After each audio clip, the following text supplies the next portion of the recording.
Hi folks, this is All the Fruit and welcome to the second part of the taste comparison of our plums from my farm from the nature reserve of Steinberg in Heidelberg.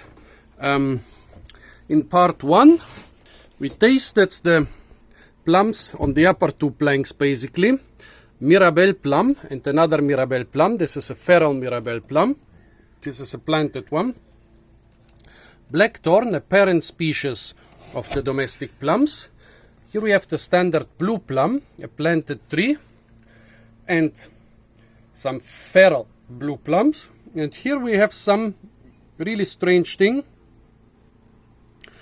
with round fruit but a columnar tree, very thin and tall tree, which is usually used for rootstock but has quite an interesting taste. The taste has a little bit of taste of bitter almonds, so there is cyanide not only in the seed but also in the flesh. Quite rare, at least for Prunus domestica. And now we go to the lower two planks. Let's see what we have here. Here we have the cherry plum, probably the most underappreciated fruit in Europe. It has the longest fruit season. You can start eating the unripe fruit already in May and sometimes even in April in temperate climates. And in dry summers you can harvest the ripe fruit well into October, and once I managed to harvest quite good ones even in November. So a fruit season of half a year for one fruit species. You would think everybody is planting it like crazy and it's on the market, but actually no. They plant it, but only as a rootstock for all types of domestic plums. And through suckering and seedlings, it's escaping it. It's actually an invasive species. And let's see what we have here. Some yellow, you cannot call it variety because they don't really differentiate between different varieties. You can call it a genotype or a type. Some yellow type with, which is still not completely ripe. Well, the fruits have a tiny tip here. Now come on, I hope you can see it, a little point. Here we have another yellow type. This one is more ripe, translucent. It's covered with some whitish wax-like substance. And despite being completely ripe, the fruit are still kind of firm. Here we have some purple type, which is already quite ripe, and the tree has experienced more drought stress than the other trees here because, as you can see, the fruit already shriveled up. They're also covered with this whitish wax, and when you remove it, you see that actually the skin is a dark purple and not this grayish, whitish, purplish, pretty pale hue. Here we have some other purple cherry plums. Oh god, this one again has the Japanese fruit fly. Yeah, the Japanese fruit fly here is a pest. Also quite some drought stress because the fruit are not completely round, but they are a little bit pointy this year, but that means the drought stress started quite early. And here some red cherry plums, which are also, which are not completely ripe. Those here, the yellow ones, they are from, I don't know if seedlings or suckers, but basically trees that grew on their own, like really feral trees. Well, those two are rootstock of the domestic plum, where the domestic plum tree already died, and this is rootstock from a domestic, which was grafted with a domestic plum, where the domestic plum is still alive, but also a couple branches of the cherry plum. Now let's taste the different cherry plums. This one had very few fruit this year, and they don't seem to be very ripe. Actually they are. Yeah, nice cherry plum.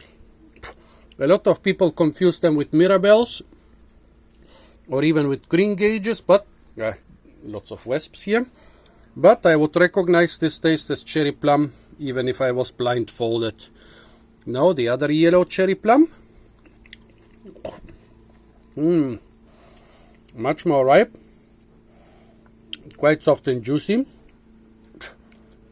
Teeny tiny seed on this one. Much smaller even than a cherry seed. The fruit are the size of cherries, but the seed is really small. Also, I would definitely recognize it as a cherry plum. This one.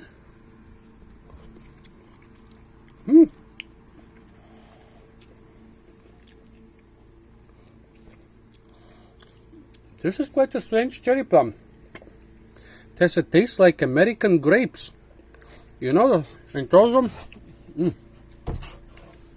the flesh is the same.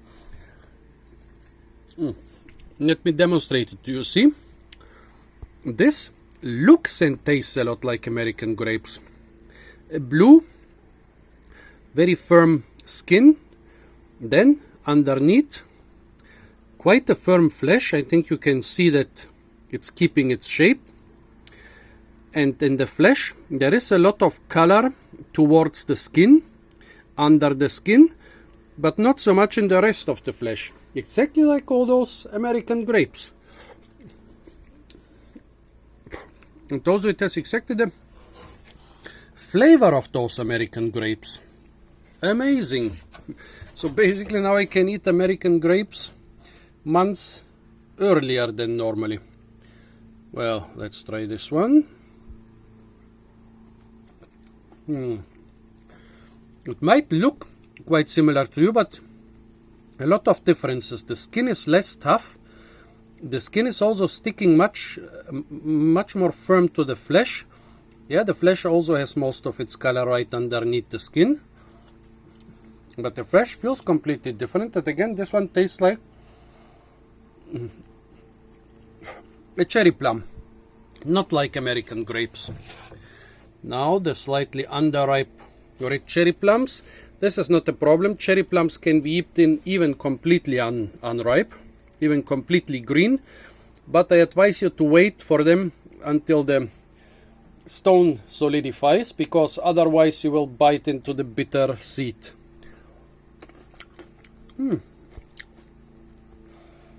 Actually, they are ripe enough. Quite firm cherry plums.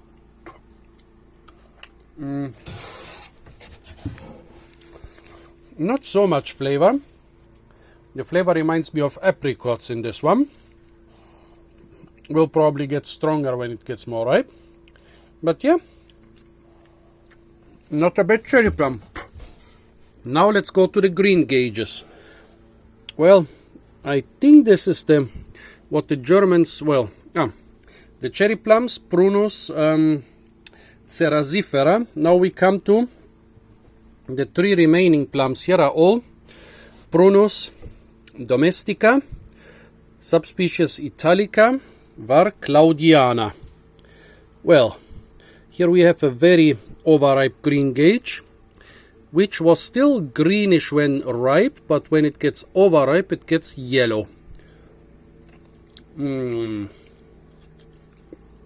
Nice and tasty. This year they are not as good as they used to be in previous years, because they had like 50 times more fruit than normally.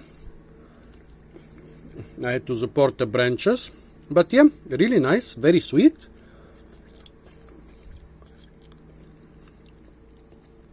Basically no sourness with some flavor.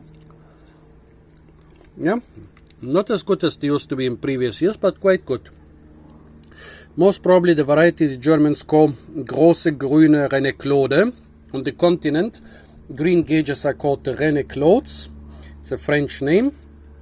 And the German name of this variety translates to Big Green Greengage. But I'm not completely sure, because it actually turns quite yellow when getting ripe. Well, this one, as I already mentioned in the previous video, is the Greengage Graf Althanns, a variety which, yeah, unlike most of the other ones, we know when it was first discovered.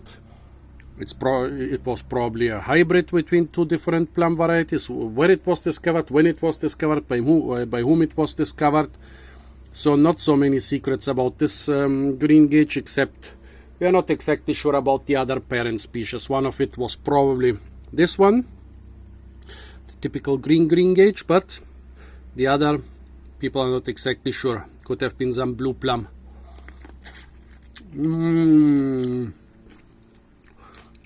This is not completely ripe, but still the best one so far. Juicy, sweet, sour, with some flavor. Incredible.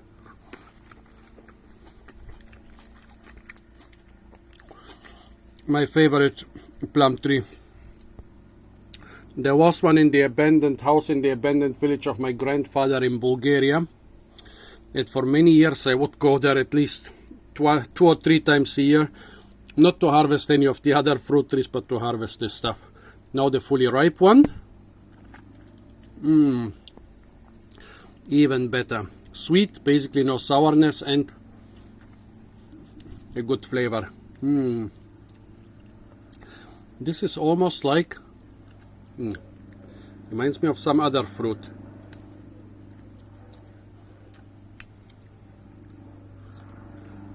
I'm not exactly sure, but so far this is the winner. Okay, let's leave at least half of it so that we can show the final winner. And here, last but not least, some feral Greengage. As you can see, the fruit remained green in this one until almost ripe. This one is still underripe.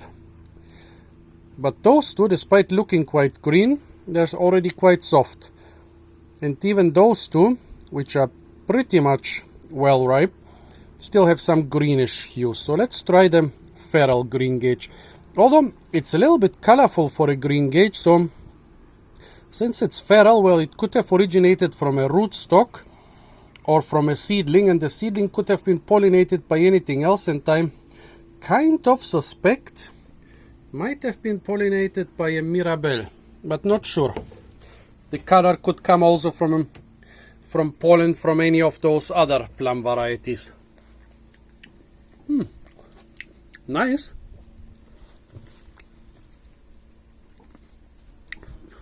Actually, it seems to have some Mirabelle flavor to it too. Yeah. I would say that this feral thing could be